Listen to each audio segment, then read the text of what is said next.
मेरा नाम वंदना है। ये बात जब की है जब मैं बड़े अरमानों के साथ अपनी बहू को इस घर में दुल्हन बनाकर लेकर आई थी, मगर मुझे नहीं पता था कि मेरी बहू के मनहूस कदम मेरे घर की खुशियों को छीन लेंगे। मैंने अपने बेटे से बहुत मना किया था कि वो इस लड़की से शादी ना करे, क्योंकि मेरा एक ही बेटा था जिससे मैं बहुत मोहब्बत करती थी। उसने हमेशा मेरा कहना माना था, लेकिन जिस दिन से उसकी मुलाकात इस लड़की से हुई थी, मेरे बेटे के रंग ढंग पूरी तरह से बदल गए थे। जब मेरी शादी हुई थी तो मैं बहुत खुश थी, हर दुल्हन की तरह। और हर दुल्हन की तरह मुझे भी ये नहीं पता था कि ससुराल वालों का बिहेवियर मेरे साथ कैसा होगा। मेरे ससुराल वालों ने अगले दिन से ही मेरा जीना दुश्वार कर दिया था। मेरी सास का मूड मेरी तरफ से हमेशा खराब रहता था। पति अपनी माँ के कहने में लगा रहता था। ससुर थे तो उनको भी मेरी सास ने अपनी मुट्ठी में किया हुआ था। मैं हमेशा अपने ससुराल वालों की कदर, इज्जत और मोहब्बत की मोहताज रही थी। मुझे नहीं पता था कि मैं इन लोगों के लिए कितना ही कुछ क्यों ना करूं, मगर ये लोग ना तो मुझे इज्जत देंगे, ना मोहब्बत और ना ही कदर। अगर लड़की को पता हो कि आने वाले समय में उसके साथ क्या होने वाला है, तो वो कभी भी शादी जैसा कदम नहीं उठाएगी। मगर कुछ लोगों को मैंने ये भी कहते सुना है कि हर लड़की की किस्मत एक जैसी नहीं होती। कुछ लड़कियों की किस्मत ऐसी भी होती है जो चमक उठती है, उससे सभी लोग मोहब्बत करते हैं। और कुछ तो ऐसी होती हैं जो अपनी तकदीर ससुराल जाने के बाद खुद ही बना देती हैं, जो अपने ससुराल वालों को अपने पति सहित अपनी उंगलियों पर नचाती हैं और उसके ससुराल वाले खामोशी से सब कुछ बर्दाश्त करते हैं। मेरी ससुराल में तो मैं कभी प्यार हासिल न कर सकी थी। हमेशा मैंने अपनी ससुराल वालों के लिए वही सब कुछ किया था जो उनको पसंद होता था। मेरी 4 नंदे थीं और चारों ही मेरे लिए बहुत बड़ी मुसीबत साबित हुई थी। मेरी सास के साथ मिलकर उन्होंने मुझे तंग करने में कोई कसर नहीं छोड़ी थी। मेरा पति मुझसे बहुत मोहब्बत करता था, बस यही बात मेरे ससुराल वालों को अच्छी नहीं लगती थी। मेरा ससुर तो मेरे पति के साथ ही किराना स्टोर पर जाया करते थे। सारी मेहनत मेरे पति की होती थी, लेकिन फिर भी मेरे ससुर दुकान का सारा हिसाब अपने हाथ में रखते थे। मेरे पति को उन्होंने कभी भी अलग से पैसे नहीं दिए थे।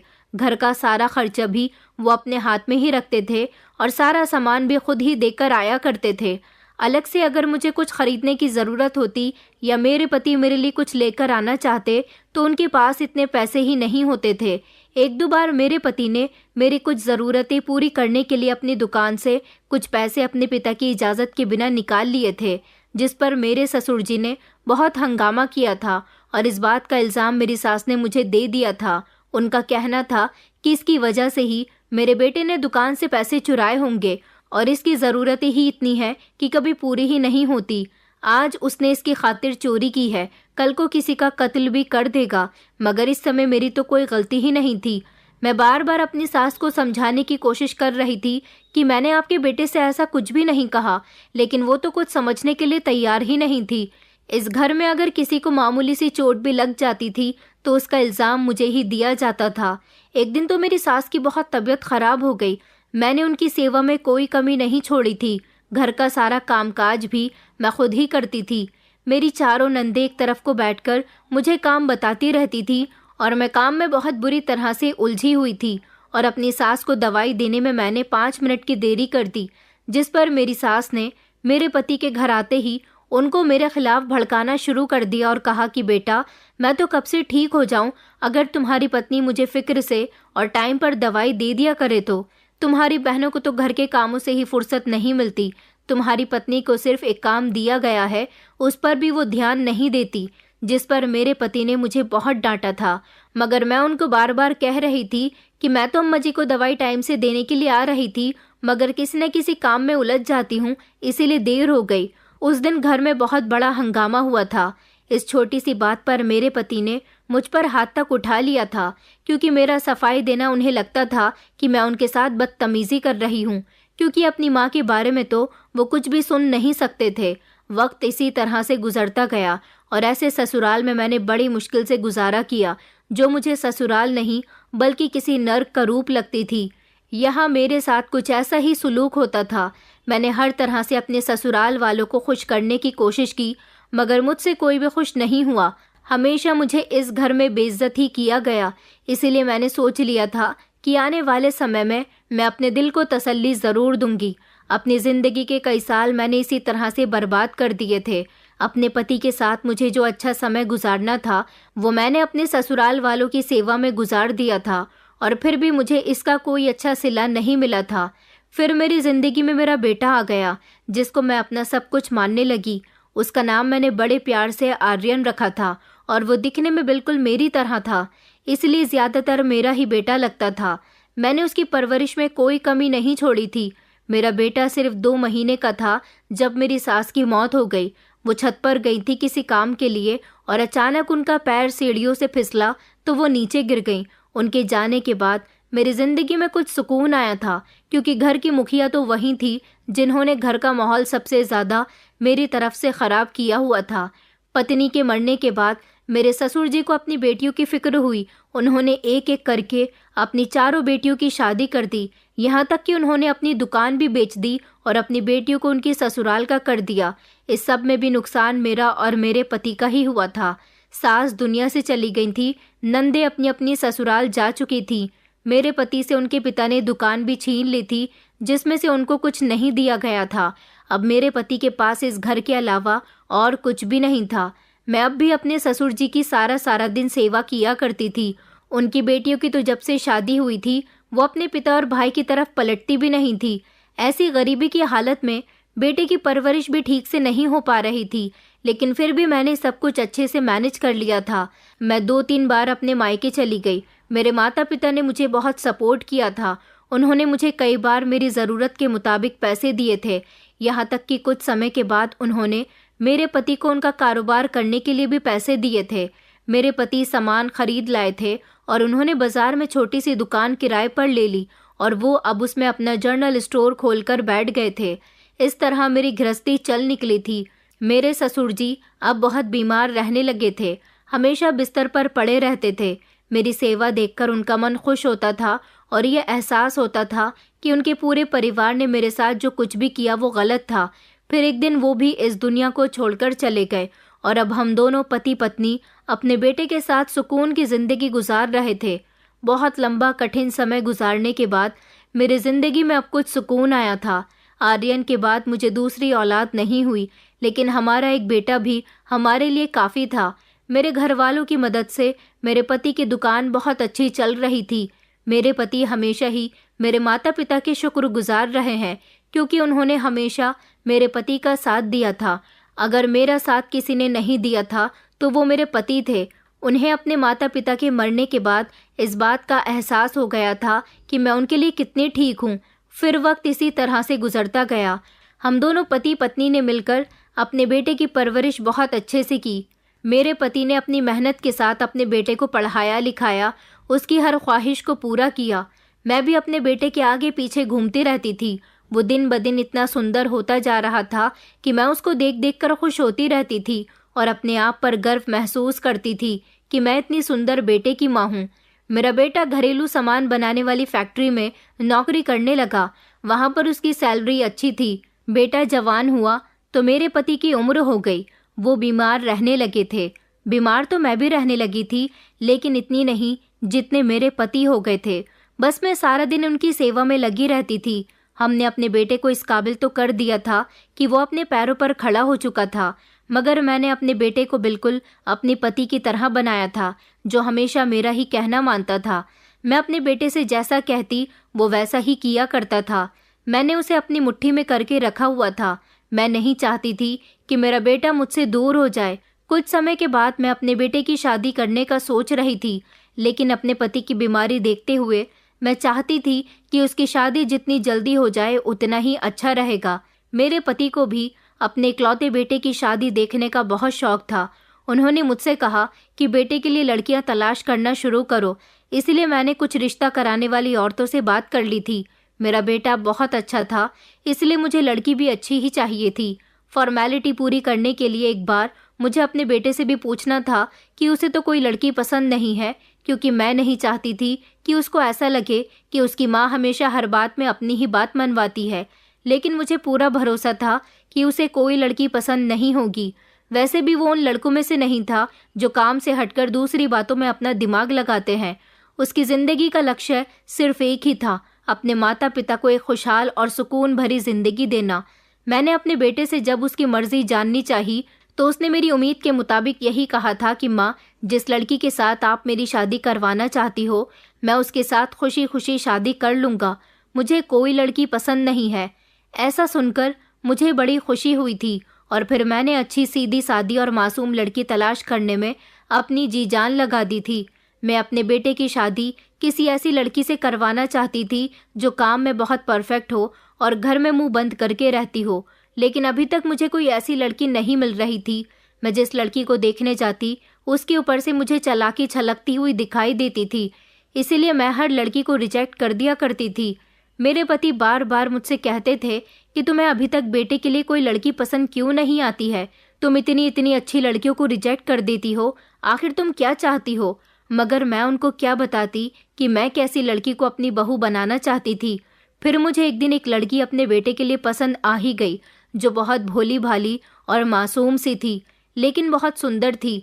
मैंने जब उसके परिवार वालों से उसका रिश्ता मांगा तो उन लोगों ने फौरन ही रिश्ते के लिए हाँ कर दी और उन लोगों ने शादी भी जल्द से जल्द करने को कहा था। लेकिन इस दौरान मेरे पति की तबीयत कुछ ठीक नहीं चल रही थी। मैं चाहती थी कि मेरे पति की तबीयत ठीक हो जाए, लेकिन वो तो दिन ब दिन बीमार होते जा रहे थे। उनका इलाज अच्छे अस्पताल में चल रहा था। अब वो पूरी तरह से बिस्तर पर लग गए थे। एक तरफ मैं शादी की तैयारियों में जुटी हुई थी तो दूसरी तरफ अपने पति की तबीयत बेहतर करने में लगी हुई थी। मेरे बेटे की शादी में 1 हफ्ता रह गया था। उससे पहले ही मेरे पति की तबीयत इतनी ज़्यादा ख़राब हो गई कि हम सब लोग डर गए थे। मेरे पति को बचाने की हर तरह से कोशिश की गई, मगर उनकी तबीयत नहीं संभल सकी और फिर वो इस दुनिया को छोड़कर चले गए। दरअसल उनको हाई ब्लड प्रेशर की बीमारी थी, जिसके चलते उनकी तबीयत अचानक कभी भी ख़राब हो जाती थी, लेकिन इस बार उनकी तबीयत ख़राब हुई तो ठीक ना हो सकी। मेरे हमसफ़र मुझे छोड़कर जा चुके थे, लेकिन इस हालत में मुझसे मेरे बेटे ने वादा किया था कि वो हमेशा मेरा ख्याल रखेगा और अब मेरे पास भी बेटे के अलावा कोई दूसरा सहारा नहीं था। मैं जो अपने बेटे की शादी होने की खुशियां मना रही थी, अब वो सब मातम में बदल चुकी थी। मेरे बेटे की शादी तभी हुई जिस तारीख में तय हुई थी, मगर उसकी शादी में वो अब मज़ा नहीं रहा था जो होना चाहिए था। मेरे पति अपनी इकलौते बेटे की खुशियां नहीं देख सके थे और अब मैं अपनी बहू को बड़े अरमानों के साथ अपने घर में विदा करके ले आई थी। बेटे की शादी तो खूब धूमधाम से ना हो सकी, मगर मैंने अपने बेटे की शादी में कोई कमी नहीं छोड़ी थी। उसकी शादी की तैयारियां तो मैं पहले ही कर चुकी थी। सब लोग मेरी बहू को देखकर बहुत तारीफ कर रहे थे कि बहू तो तुम बहुत सुंदर लेकर आई हो। मेरी बहू का नाम मोनिका था और मोनिका के साथ मेरा बेटा अपनी ज़िंदगी की नई शुरुआत कर चुका था। मैंने सोच लिया था कि मैं कभी भी अपनी बहू को अपने बेटे पर हावी नहीं होने दूंगी, इसलिए मैंने शुरू से ही उसे अपने इशारों पर नचाना शुरू कर दिया था। वो नई नवेली दुल्हन थी तो क्या हुआ, मैंने उसको घर के सारे तौर तरीके और घर के सारे कामकाज अच्छे से समझा दिए थे ताकि वो पूरी गृहस्थी को अपने हाथ में ले ले। कभी कभी मुझे अपने पति की भी याद आया करती थी तो मैं अफसोसमंद हो जाती थी। मेरा बेटा मुझे तसल्ली दिया करता था, कहता था कि माँ आप फिक्र मत करो, मैं आपके साथ हूँ ना। और फिर अब तो हमारे घर में मोनिका भी आ गई है आपका ख्याल रखने के लिए। मैंने यही मौका देखते हुए अपने बेटे को बहू के खिलाफ भड़काना शुरू कर दिया और कहा कि बेटा, तुम्हारी पत्नी घर का कोई काम नहीं करती, सारा दिन अपने कमरे में घुसी रहती है। अपनी पत्नी से कहो कि ज्यादा नई नवेली दुल्हन ना बने। हमने भी शादी के नए दिनों से ही घर के कामकाज अच्छी तरह से संभाल लिए थे। मैं तो काफी दिनों से सोच रही हूँ कि बहू से कुछ न कहूँ, लेकिन तुम्हारे पिताजी की याद मुझे बीमार बनाकर सता रही है। तुम तो जानते हो कि जब से तुम्हारे पिताजी इस दुनिया से गए हैं मैं कितना बीमार रहने लगी हूँ। हमेशा मेरी टांगों में दर्द रहता है, मुझसे कोई काम नहीं होता। अब इस घर को संभालना तुम्हारी पत्नी की ही तो जिम्मेदारी है, उसे अपनी जिम्मेदारी को अच्छी तरह से समझना चाहिए। मेरी बात सुनकर तो मेरा बेटा शर्मिंदा हो गया था। वो मेरे सामने तो अपनी पत्नी को कुछ नहीं कहना चाहता था, लेकिन मैं जानती थी कि कमरे में जाने के बाद वो अपनी पत्नी की क्लास लगा देगा। उसके बाद हर दिन से मेरी बहू घर के काम को अच्छी तरह से करती थी और मैं रानी बनकर उस पर हुक्म चलाया करती थी। जिंदगी बड़े सुकून से और अच्छी गुजर रही थी। शादी के 3 महीने बाद ही मेरी बहू को माँ बनने की खुशी मिली, तो प्रेगनेंसी के दिनों में भी मैंने उसे सुकून पर नहीं छोड़ा था उससे घर का हर काम लिया था। वो बहुत सीधी सादी थी, मुझसे कुछ नहीं कहती थी, बस जैसा मैं कहती चुपचाप वही कर लिया करती थी। मेरी बहू बहुत अच्छा खाना बनाया करती थी, लेकिन मैं अपनी पुरानी जिंदगी की भड़ास अपनी बहू पर निकाल रही थी। मैं जानबूझकर उसके बनाए हुए खाने में कमी निकाल दिया करती थी और बहू को हमेशा किसी न किसी बात पर ताने देती रहती थी। बहू ने कई बार मेरे बेटे से मेरी शिकायत की। जब भी मेरा बेटा मुझसे उसकी शिकायतों में आकर बात करने के लिए आया, मैंने उसको रो रो कर डराना शुरू कर दिया। मेरे आंसू देखने के बाद कभी उसकी हिम्मत ही नहीं हुई थी कि मुझे कुछ भी कहने की। उल्टा वो अपनी पत्नी को ही डांट दिया करता था और उससे कहता था कि बर्दाश्त करना सीखो, मेरी माँ दिल की बुरी नहीं है। बहू अपने पति की कही हर बात को खामोशी से बर्दाश्त करती थी। फिर उसकी हिम्मत ही नहीं हुई अपने पति से मेरी शिकायत करने की। कुछ समय के बाद मेरी बहू ने बेटे को जन्म दिया। अपने पोते को अपनी गोद में लेकर मैं बहुत खुश हुई थी। मैंने अब अपना सारा प्यार अपने पोते पर लुटाना शुरू कर दिया था, मगर इस दौरान मुझे अपनी बहू से नफरत होने लगी थी, क्योंकि बेटा होने के बाद मेरे बेटे आर्यन का सारा ध्यान और प्यार सिर्फ उसके बच्चे और पत्नी पर था। वो ऐसी कंडीशन में अपनी पत्नी का भी बहुत ख्याल रख रहा था। अब मुझे अपनी बहू बहुत बुरी लग रही थी। मैंने आर्यन के घर से जाते ही बहू के साथ बुरा व्यवहार रखना शुरू कर दिया। मैंने उससे कहा कि चलो उठो, अब बहुत कर लिया आराम। तुम दुनिया की इकलौती ऐसी औरत नहीं हो जिसने ऑपरेशन से बच्चे को जन्म दिया है। ऐसी बहुत सी औरतें हैं जिनका ऑपरेशन होता है, मगर वो सारा दिन आराम नहीं करती। उठो और घर के काम देखो। मेरी बहू की आंखों में आंसू आ गए। वो कहने लगी कि माँ जी, मैं अभी ठीक नहीं हूँ, मुझसे तो ठीक से बैठा भी नहीं जा रहा, मैं घर के काम कैसे करूँ। मैंने उसके बच्चे को गोद में लिया और कहा कि तुम्हारे बेटे का ध्यान भी मैं रख रही हूँ, तो क्या तुमसे घर का कोई काम भी नहीं हो रहा। बहू खामोश हो गई और वो हिम्मत करके उठी। उसने धीरे धीरे शाम तक सारे काम खत्म कर लिए थे।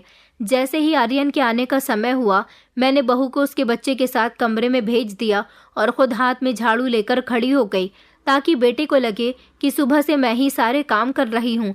इसी तरह कई दिन गुजर गए। मेरा पोता 1 साल का हो गया था। मेरी बहू अभी भी मुझसे दबकर रहती थी और बेटा हमेशा मेरी जी हुजूरी करता था। मेरी बहू को दोबारा से माँ बनने की खबर मिली और इस बार उसने बेटी को जन्म दिया। मेरे पोता पोती से मैं बहुत प्यार करती थी, इसलिए ज़्यादातर वो मुझसे ही लगते थे, अपनी माँ के पास कम ही जाते थे। बहू को वैसे भी घर के कामों से कहाँ इतनी फुर्सत होती थी जो वो अपने बच्चों का ख्याल रख सके। इस पर भी मेरी बहू और बेटे में झगड़ा होता था। मेरा बेटा बहू को डांटता था, तुम आखिर करती क्या हो सारा दिन घर में? मैं माँ को ही सारे काम करते हुए देखता हूँ, बच्चे भी सारा दिन माँ के पास ही होते हैं। इस पर बहू रोने के अलावा कुछ नहीं कहती थी और मुझे ये सब देखकर बड़ी खुशी मिलती थी कि मेरा बेटा अभी तक मेरी ही तरफदारी करता है। वक्त इसी तरह से गुजरता गया और मेरे पोता पोती देखते ही देखते काफ़ी बड़े हो गए और अभी तक बहू का वही हाल था। एक दिन मेरे बेटे के साथ एक बड़ा ही भयानक हादसा हो गया। मेरा बेटा हर दिन अपनी फैक्ट्री के कपड़े पहनकर फैक्ट्री जाया करता था। उस दिन भी वो फैक्ट्री जाने के लिए अपनी बाइक पर घर से निकल गया था, लेकिन वहाँ से घर लौटते समय उसकी बाइक का एक्सीडेंट हो गया, जिसकी वजह से आर्यन की मौत हो गई। जब आर्यन की मौत की खबर हमें मिली तो हम सब लोग शॉक्ड रह गए थे। फिर एम्बुलेंस के जरिए मेरे बेटे की लाश को घर लाया गया, जिसे देखकर हम सब की चीखें निकल गई थी। अपने बेटे की लाश अपनी आंखों के सामने देखकर मैं बहुत रोई थी। इतना तो मैं अपने पति की मौत पर भी नहीं रोई थी जितना अपने बेटे के लिए रो रही थी। सारी जिंदगी मेरे बेटे ने कभी मुझसे ना तो बदतमीजी से बात की थी और ना ही कभी ऊंची आवाज में बात की थी। एक मेरे पति थे जिन्होंने कई बार मेरा दिल दुखाया था, लेकिन एक मेरा बेटा ही था जिसने कभी मुझे नाराज नहीं किया था। मुझे मेरा बेटा जान से भी ज्यादा प्यारा था, लेकिन उसके साथ जो हुआ उसने मुझे अंदर से तोड़कर रख दिया था। मगर मुझसे ज्यादा बुरा हाल तो मेरी बहू का था। वो रो रो कर बेहाल हो चुकी थी। आखिरकार मेरा बेटा उसका सुहाग था और आज मेरी बहू विधवा हो चुकी थी। मैं तो काफ़ी उम्र में आकर विधवा हुई थी, इसलिए मैं उसकी तकलीफ को अच्छी तरह से जान सकती थी, लेकिन उसका दुख ज़्यादा बड़ा था। उसके बच्चे अभी छोटे छोटे थे। ऐसे में मेरी बहू बेचारी कैसे खुद को संभालेगी? मुझे उस पर तरस आ रहा था। मेरे बेटे के अंतिम संस्कार के बाद घर में एक अजीब सा सन्नाटा छा गया था। इस घर में जो हमेशा बच्चे चहल पहल करते रहते थे, अब बच्चे भी पूरी तरह से खामोश हो गए थे। मेरा पोता 14 साल का था और पोती की उम्र 12.5 साल थी। दोनों ही बच्चे अपने पिता को बहुत याद किया करते थे और बहू तो ऐसी हो गई थी जैसे जिंदा लाश हो। मुझे अपनी बहू पर रहम आया तो मैं उसके पास चली गई और मैंने उसको तसल्ली दी और कहा कि बेटा सब कुछ ठीक हो जाएगा। लेकिन अब कहाँ कुछ ठीक हो सकता है। मरने वाला इंसान कभी लौट कर वापस नहीं आता, लेकिन वक्त के साथ साथ अपने आप को संभालना पड़ता है। जो लोग हमें छोड़कर चले जाते हैं उनके बिना जीना पड़ता है। वक्त के साथ साथ हम सब लोगों को आर्यन के बिना रहना आ गया था, लेकिन उसके जाने के बाद हमारे घर के हालात बहुत ख़राब हो गए थे। अब हमारे घर में उसके अलावा कोई दूसरा मर्द नहीं था। मेरे बेटे का बेटा अंशुमन था जो अभी कमाने लायक नहीं था और मेरी उम्र हो चुकी थी। मैं इस उम्र में कहाँ अब कोई काम करती थी। बहू ही तो सब कुछ देखती थी, उसने ही इस घर को अच्छी तरह से मेंटेन किया हुआ था। लेकिन अब तो कुछ नहीं हो सकता था। जितने पैसे घर में मौजूद थे वो सारे पैसे भी दिन गुजरने के साथ साथ ख़त्म हो चुके थे। इधर दोनों बच्चे भी स्कूल नहीं जा रहे थे क्योंकि उनके स्कूल की फीस चढ़ गई थी और अब तो घर में खाने के लिए भी कुछ नहीं था। मुझे बहुत तेज़ भूख लग रही थी। मैंने आवाज़ लगाई कि मोनिका मुझे खाने को कुछ दे दो। तभी बहू बाहर आई और कहने लगी कि माँ जी किचन में राशन की कोई भी चीज़ नहीं है। आज मैं क्या बनाऊँ? आज तो घर में कुछ भी खाने का नहीं है। यहाँ तक कि मैंने बच्चों को भी कुछ नहीं खिलाया। अब मैं गहरी सोच में पड़ गई थी कि मैं क्या करूँ। बहू कांपते हुए मेरे पास आई और कहने लगी कि माँ जी मैं आपसे कुछ बात करना चाहती हूँ। मैंने कहा कि हाँ बोलो, क्या कहना चाहती हो? तो उसने अपनी नज़रें झुकाकर कहा कि घर के हालात देखते हुए मुझे लगता है कि मुझे नौकरी कर लेनी चाहिए। मैंने फ़ौरन ही बहू की तरफ नज़र उठाकर देखा। मैंने कहा कि नहीं नहीं, तुम्हें नौकरी करने की क्या ज़रूरत है। मैं तुम्हें नौकरी करने नहीं दूंगी। लोग क्या कहेंगे कि आर्यन की पत्नी उसके मरने के बाद नौकरी करती है। मोनिका कहने लगी तो फिर मैं अपने बच्चों को भी भूखा नहीं देख सकती। और आप भी तो बीमार रहती हो, आपको भी दवाई की ज़रूरत है। आपके जोड़ों में दर्द होता है, किसी दिन ज़्यादा दर्द हो गया तो आपको दवाई नहीं मिल पाएगी। माँ जी मैं आपसे विनती करती हूँ, मुझे नौकरी करने दीजिए ना। अगर मैंने नौकरी नहीं की तो हमारा घर कैसे चलेगा। जब से आर्यन इस दुनिया से गए हैं एक एक दिन हमारे लिए जीना मुश्किल हो गया और अभी तो पूरी ज़िंदगी पड़ी है। हम इतनी लंबी ज़िंदगी को उनके बिना कैसे गुजारेंगे। बहू बात तो बिल्कुल ठीक कह रही थी। अपने दिमाग पर जोर डालने के बाद मैंने उसे नौकरी करने की परमिशन दे दी थी। मैंने कहा लेकिन तुम कौन सी नौकरी करोगी, मतलब क्या काम करना चाहती हो तुम? तो उसने कहा कि माँ जी आपको लगता है कि मैं घर संभाल सकती हूँ, मगर मैं एक पढ़ी लिखी गृहिणी हूँ जो घर संभालने के साथ साथ बाहर के भी कामकाज कर सकती हूँ। मेरी बहू ने एक प्राइवेट स्कूल में टीचिंग की नौकरी करनी शुरू कर दी थी। एक हफ्ते नौकरी पर जाने के बाद उसे एडवांस सैलरी मिल गई थी क्योंकि वहाँ वो बहुत लगन के साथ नौकरी कर रही थी। और फिर उसके बाद धीरे धीरे उसको हर महीने की सैलरी मिलने लगी तो घर का खर्चा कुछ मेंटेन हो गया था।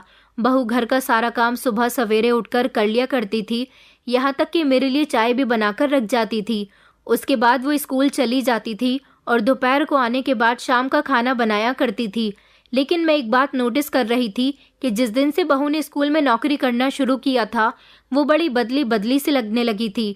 पहले वो कभी कभी सूट पहन लिया करती थी, मगर अब तो सूट पहनती ही नहीं थी, ज़्यादातर साड़ी ही पहनती थी और साड़ी का पल्लू हमेशा अपने सर पर रखे रहती थी। उसके सर से बिल्कुल भी पल्लू नहीं हटता था।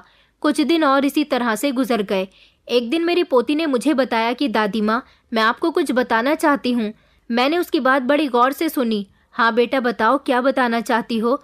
तो उसने कहा कि दादी मैं एक रात में पानी पीने के लिए उठी तो जग में पानी नहीं था, इसलिए मैं बाहर से पानी पीने के लिए चली गई। लेकिन मम्मी के कमरे से मुझे खटर पटर की आवाज़ आ रही थी। ये बात तो 2-3 रात पहले की है, लेकिन कल रात मुझे ऐसा लगा जैसे हमारे घर के दरवाजे पर कोई था। पता नहीं क्यों कुछ दिनों से मुझे रात को बहुत डर लगने लगा है। ऐसा लगता है कि हमारे घर में कोई आता है या फिर हमारे घर से कोई जाता है। मैंने अपनी पोती आराध्या की बात पर ध्यान दिया और कहा क्या तुम सच कह रही हो? आराध्या कहने लगी कि जी दादी माँ मैं सच कह रही हूँ। अगर आपको मेरी बात पर यकीन नहीं आता तो आप सारी रात जागकर देख लेना, क्योंकि ऐसा मैं कई रातों से नोटिस कर रही हूँ। आराध्या की बात मुझे कुछ अजीब लगी थी। हम इस घर में नए रहने वाले तो नहीं थे, कई सालों से रहते आ रहे थे और इतने सालों में तो मैंने अपने घर में कभी दिन में या रात में भी कुछ अजीब नहीं देखा या महसूस किया था। उसी रात मैंने जागकर गुजारी और देखना चाहा कि आखिर हमारे घर में ऐसा भी क्या हो रहा है जो मेरी पोती को महसूस होता है। मैं काफ़ी देर तक जागती रही, लेकिन ऐसा कुछ अजीब सा मुझे महसूस नहीं हुआ। कोई आता जाता मुझे नहीं लगा, मगर एक बात थी, वो ये कि मोनिका के कमरे में सच में खटर पटर की आवाज़ आ रही थी, जैसे वो धीरे से अपनी अलमारी खोल रही हो या फिर कमरे के अंदर चल फिर रही हो। क्योंकि रात में ज़्यादा शांति होने की वजह से धीमी सी आवाज़ भी साफ सुनाई देती है, और फिर सर्दियों की रातें तो वैसे भी बड़ी शांति वाली होती हैं। मेरे पोता पोती ज़्यादातर मेरे पास ही सोते थे, और जब से आर्यन की मौत हुई थी तभी से बच्चे मेरे पास ही सोया करते थे। इसलिए मोनिका अब अपने कमरे में अकेली ही होती थी। लेकिन अब वो रात के समय ऐसा क्या कर रही थी जो उसके कमरे से धीमी धीमी आवाज़ें आ रही थी। अगले दिन मैंने देखा कि मेरी बहू बहुत ज़्यादा थकी हुई है। दिन का समय था। जब मैं नहाने के लिए अपने कमरे के अटैच बाथरूम में गई तो मैंने देखा कि हमारे बाथरूम का गीज़र ख़राब हो चुका था, और सर्दियों में हमेशा मैं गर्म पानी से नहाया करती थी। मैंने बहू को इस बारे में नहीं बताया और खामोशी से उसके बाथरूम में नहाने के लिए चली गई। लेकिन जैसे ही मैं उसके बाथरूम में घुसी तो मुझे बाथरूम में एक ऐसी चीज़ दिखाई दी जिसे देखकर मैं चौंक गई थी। वो थी एक छोटी सी मूंछ जो नकली थी, जिसे लोग एक्टिंग वगैरह करने में लगाया करते हैं। ये नकली मूंछ थी, मगर ये मूंछ मेरी बहू के बाथरूम में क्या कर रही थी। मैं नहाकर जब बाहर निकली तो अपनी बहू से उस मूंछ के बारे में पूछा। मेरी बहू तो घबरा गई और कहने लगी कि माँ जी, कौन सी मूंछ। मैंने उसे वो मूंछ दिखाई और कहा कि ये बाथरूम में रखी हुई थी। ये किसकी मूंछ है और कौन लगाता है इसे। तो बहू उसे देखकर मुस्कुराने की एक्टिंग करने लगी। कहने लगी, ओ अच्छा, ये मूंछ, ये तो हमारे स्कूल में फैंसी ड्रेस कंपटीशन हुआ था, उसमें एक बच्चा लगाकर आया था। ये मुझे अच्छी लगी थी, इसलिए मैं इसे घर लेकर आ गई। मैंने सोचा कि मैं इसे लगाकर अपने बच्चों को दिखाऊंगी तो बच्चे हंस पड़ेंगे। मैंने कहा, बहू, मगर तुमने इसे बाथरूम में क्यों रखा हुआ था। उसने मेरे हाथ से उसे ले लिया और कहने लगी कि कल मैं इसे उसी बच्चे को वापस कर दूंगी। मुझे तो मोनिका की कुछ हरकतें ठीक नहीं लग रही थी। अब हमारे घर में बहू के नौकरी करने से किसी तरह की कोई परेशानी नहीं थी, और मेरी जिंदगी भी बड़े आराम और सुकून से गुजर रही थी, क्योंकि अब मोनिका घर और बाहर दोनों तरफ की जिम्मेदारियों को अच्छी तरह से निभा रही थी। बच्चे अभी भी सबसे ज़्यादा प्यार मुझसे ही करते थे। एक रात मुझे नींद नहीं आ रही थी। अचानक मुझे आहट हुई जैसे हमारे घर के दरवाजे पर कोई है। मैं फौरन ही अपने कमरे से निकली और घर के दरवाजे तक पहुंची तो वहां पर कोई भी नहीं था। ये बड़ी अजीब सी बात थी। आखिर ये हमारे घर में क्या हो रहा था। अगले दिन मुझे मेरे पोते ने भी बताया कि कभी कभी उसने भी रात के समय घर में हलचल होती हुई महसूस की है। अब तो मैं सावधान हो गई थी और मुझे भी किसी गड़बड़ का एहसास होने लगा था।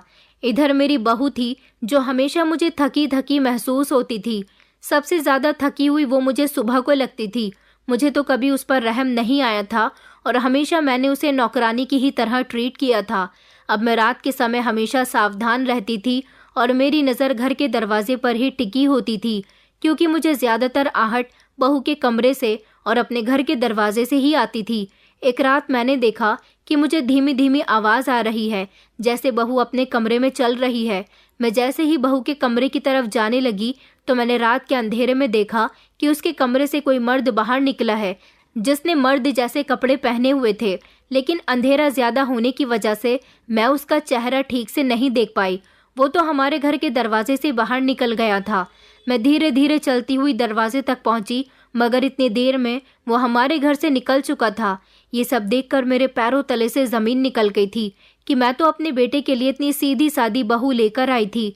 इसका मतलब ये है कि मेरे बेटे के मरने के बाद बहू को मज़े आ रहे हैं।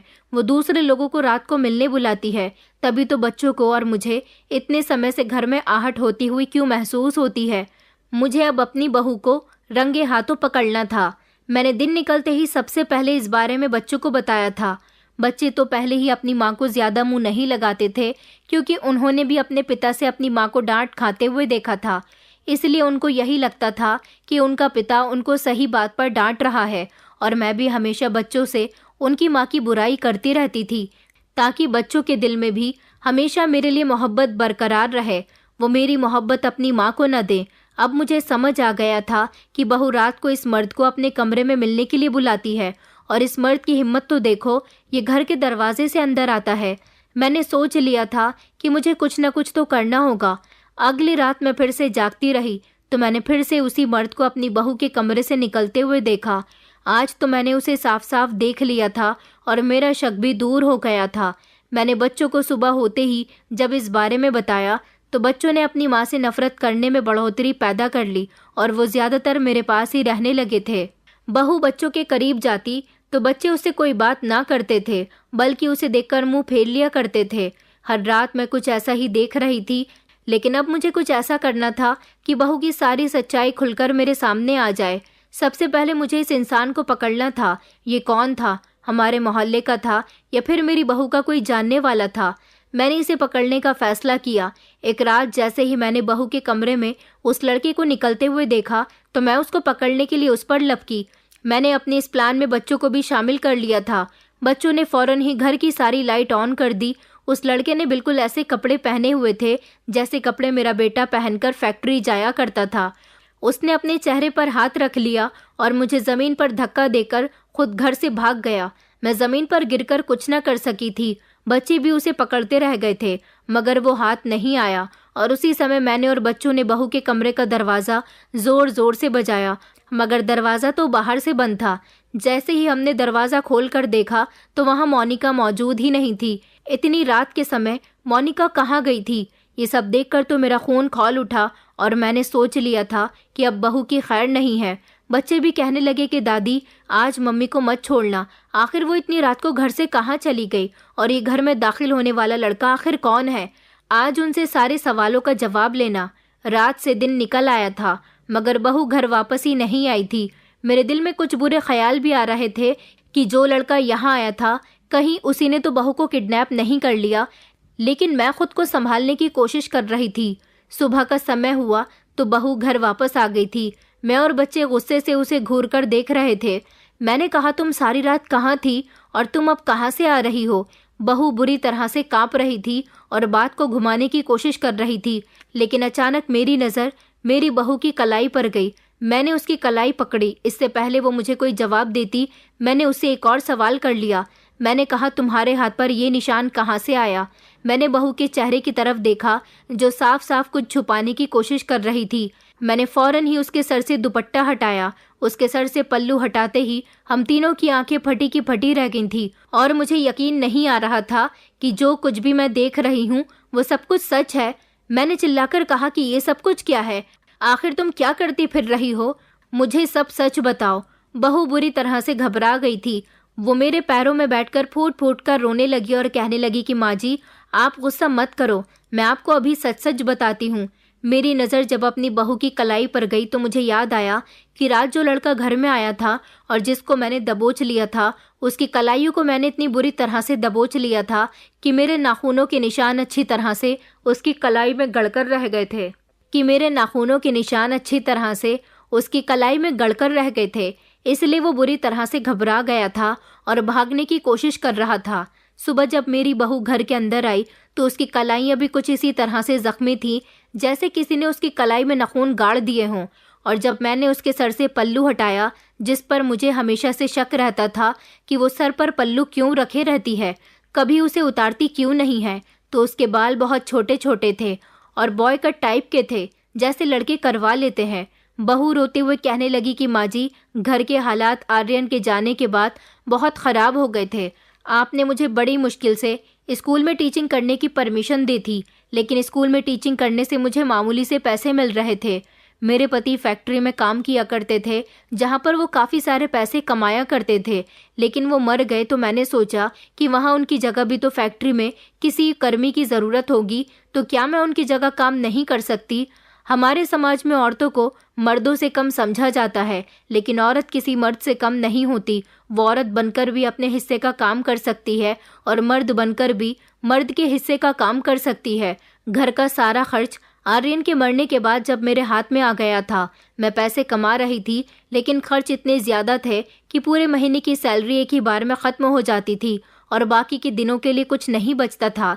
इसलिए मैंने फैसला किया कि मैं अपने पति की जगह फैक्ट्री में काम करूंगी।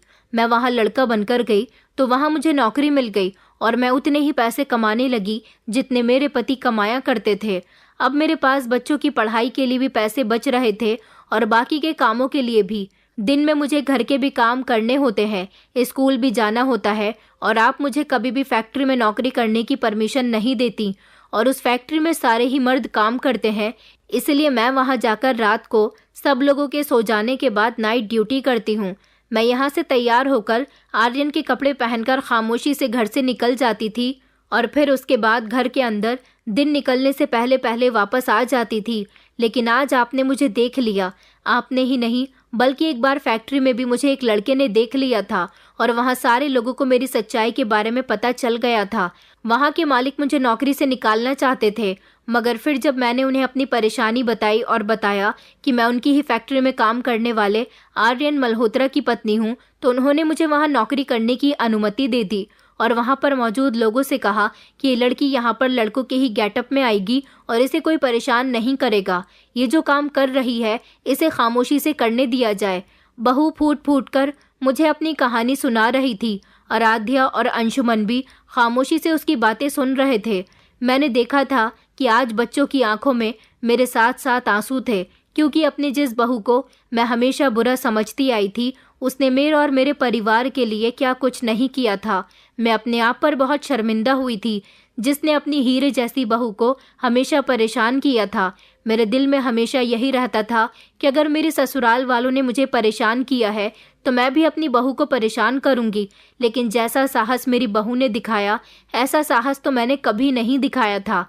मैंने कभी ये क्यों नहीं सोचा कि जो तकलीफ मैंने बर्दाश्त की है वो कभी मैं अपनी बहू को नहीं दूंगी। मेरी बहू ने घर और घर की जिम्मेदारियों को इतनी अच्छी तरह से संभाला था कि मुझे खबर भी नहीं होने दी थी। ये बात सच है कि औरत सब कुछ कर सकती है, लेकिन वो औरत सब कुछ कर सकती है जो सब कुछ करने की हिम्मत रखती है। मेरी बहू बहुत हिम्मत वाली है। मैंने अपनी बहू से हाथ जोड़कर माफ़ी मांगी और कहा कि बहू, तुमने मेरे लिए, मेरे घर के लिए ये सब कुछ किया।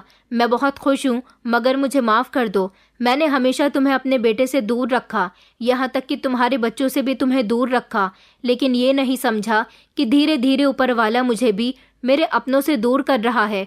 मेरा पति मुझे छोड़कर चला गया, मेरा जवान बेटा मुझे छोड़कर चला गया। शायद ये मेरे किए की सज़ा थी, लेकिन मैंने उसको नहीं समझा। लेकिन आज तुम्हारे मुँह से जो कहानी मैंने सुनी है उसे सुनकर मुझे बहुत अफसोस हुआ। बहू, मुझे माफ़ कर दो। मैं फूट फूट कर रो रही थी। बच्चे भी मेरे पास आ गए थे और अपनी माँ से माफ़ी मांग रहे थे। मेरी बहू दिल की इतनी अच्छी थी कि उसने फ़ौरन ही हम दोनों को माफ़ कर दिया। मैंने उसे इजाज़त दे दी कि वो अपनी ज़िंदगी में जो करना चाहती है वो कर सकती है। मैंने तो ये भी नहीं सोचा कि मेरी बहू अभी जवान है, उसके बच्चे मुझसे बहुत प्यार करते हैं। मैं चाहती तो उसके बच्चों की परवरिश कर सकती थी और मोनिका भी अपनी ज़िंदगी की शुरुआत किसी दूसरे मर्द के साथ शादी करके कर सकती थी, मगर उसने ऐसा मेरे लिए और अपने बच्चों के लिए नहीं किया। मेरी बहू काफ़ी दिनों तक अपने पति के कपड़े पहनकर उसकी फैक्ट्री में काम करने के लिए जाने लगी थी। वहाँ पर घरेलू सामान बनाया जाता था, जहाँ काम करते करते उसे हर चीज़ की नॉलेज हो गई थी और फैक्ट्री का मालिक भी ये बात अच्छी तरह से जानता था कि वो कोई लड़का नहीं बल्कि लड़की है। कुछ समय गुजरने के बाद एक वक्त ऐसा आया जब मेरी बहू की फैक्ट्री का मालिक हमारे घर आया, जिसकी उम्र लगभग 45 साल थी। उसने मेरी बहू को प्रपोज़ किया और कहा कि मैं तुमसे शादी करना चाहता हूँ। तुम मुझे एक बहुत साहसी लड़की लगी हो, जो अपने परिवार के लिए एक आदमी और औरत दोनों बनकर उनका ख्याल रखती है। मैंने सारी ज़िंदगी शादी नहीं की क्योंकि मैं अपने परिवार की जिम्मेदारियों के बीच दबकर रह गया। अपने सारे छोटे भाई बहन की शादी करवा दी, लेकिन उनकी खातिर कभी अपनी शादी नहीं की। मगर तुम्हें देखकर मुझे ये एहसास हुआ कि तुम्हारी और मेरी ज़िंदगी एक जैसी है, तो क्या हम दोनों एक नहीं हो सकते? बहू ने जब उसकी पूरी बात सुनी तो वो मुझसे डरने लगी थी। उसे लगा कि कहीं मैं उस पर उसके मालिक की बातें सुनकर किसी तरह का कोई गलत आरोप न लगा दूं, मगर मैंने ऐसा नहीं किया। मैंने और बहू के बच्चों ने उसे पूरी परमिशन दे दी कि तुम चाहो तो इस आदमी के साथ शादी कर सकती हो। वो आदमी बहुत अमीर था। उसने कहा था कि मैं तुम्हारे बच्चों की देखभाल भी बहुत अच्छे से करूँगा और तुम्हें भी बहुत खुश रखूँगा, फिर तुम्हें कहीं नौकरी करनी नहीं पड़ेगी। मैंने और बच्चों ने बहू को बहुत समझाया था, मगर बहू उस इंसान से शादी नहीं करना चाहती थी। लेकिन मेरे बहुत समझाने पर बहू मान गई थी और फिर इस तरह मोनिका की शादी उसके मालिक के साथ हो गई। वो आदमी हमें भी अपने साथ अपने घर ले आया। उसने मेरा और मोनिका का और बच्चों का बहुत अच्छे से ख्याल रखा। मैं खुश हूँ कि मुझे एक ऐसी बहू मिली जिसने मेरा बेटी बनकर ख्याल रखा। हम हमेशा बहुओं को बहू की तरह ही ट्रीट करते हैं।